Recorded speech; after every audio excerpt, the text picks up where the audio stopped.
India's GST system is about to get its biggest shakeup since it first launched. But listen, this isn't just another tax story. This is about your money. We're going to break down this entire shift through one very specific lens: how it's going to impact your investments. I know, it sounds a little strange, doesn't it? How can the price of shampoo possibly reshape your entire portfolio? But it's absolutely the right question to be asking. What if the future of your returns depends less on the next quarterly earnings report and more on the shelf price of everyday items? Or whether a car gets taxed at 28% versus 18%? This isn't just boring policy talk. This is a fundamental change that could seriously shift consumer demand, squeeze company profits, and completely revalue entire sectors of the market. So, how exactly does a tax on shampoo manage to move a whole market? Well, it all starts with the mechanics of the change. Let's dive in and break down the core shifts at the very heart of what people are calling GST 2.0. So here's the timeline. It all kicked off in September 2025. That's when the GST Council gave the green light to a pretty sweeping set of reforms. Now, the goal on paper was simple: to untangle a really complex system. The result, though, is something much bigger: a fundamental shift in how goods are taxed all across the country. Okay, the core of the whole change is simplification. We're moving from a messy 4-slab system down to just 3. You can see the old 12% and 18% rates are being merged into one single standard 18% slab. But, and this is the big one, the real story that we as investors need to watch is the creation of this brand new 40% slab for luxury and so-called sin goods. That right there, that's where the real disruption is going to come from. Go ahead and mark your calendars, September 22nd, 2025. And I'm serious, this isn't just another date. It's basically the starting gun. From this day forward, the new tax structure goes live, and all the market shifts we're about to talk about, well, they begin for real. So here's the most crucial part for any investor. You have to understand what's moving where. Essentials and all those fast-moving consumer goods, your soaps, your shampoos, they're set to get cheaper as they shift into lower tax brackets. Same goes for a lot of cars and home appliances. But on the flip side, all those high-end luxury items, the sin goods and fancy premium imports, they're getting bumped up into that new 40% bracket.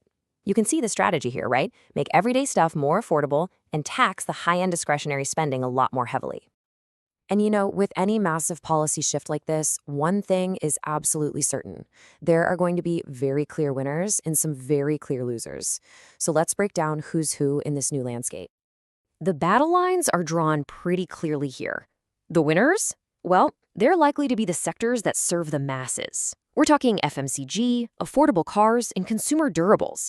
You lower the taxes, that can lead to lower prices, which could spark a huge surge in demand. And the losers?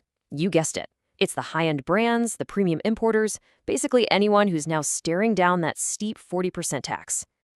Let's zoom in on a potential winner for a second. The folks who make small, affordable cars. When the tax on that car falls, the sticker price drops. Now, for a price-sensitive buyer, that's an incredibly powerful incentive. And for the companies making these cars, this could translate directly into more sales, higher volumes, and a real chance to grab a bigger piece of the market pie. Now, let's flip that coin and look at the loser scenario. Imagine you're a luxury brand. Suddenly, you're facing a 40% tax. You really only have two choices, right? You either pass that entire tax hike on to your customers and risk them walking away, or you absorb some of it yourself and take a direct hit to your profit margins. Neither of those is a great option. It's a classic margin squeeze. You know, beyond just the headline tax rates, there's another super crucial piece of this puzzle: the input tax credit, or ITC. Just think of it like a tax refund for businesses on all the raw materials they buy. Now, GST 2.0 wants to simplify these rules, and that is a huge deal. Simpler rules mean fewer fights with the taxman, lower costs for compliance, and less cash tied up in legal battles. It's a subtle change, but it's a really powerful boost to a company's efficiency.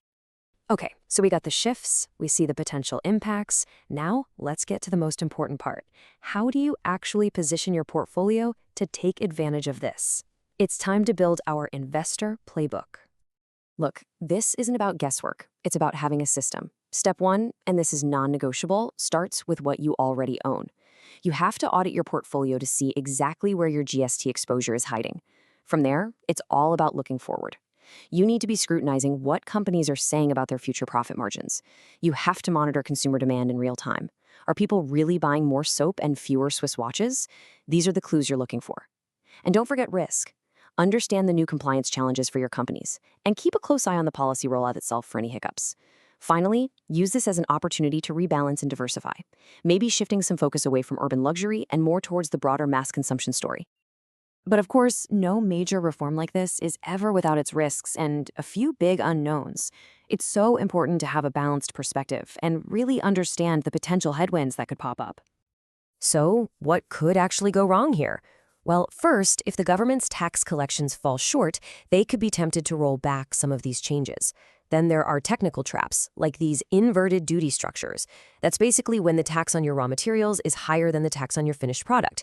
It's a logistical nightmare for businesses and can totally wipe out any benefits.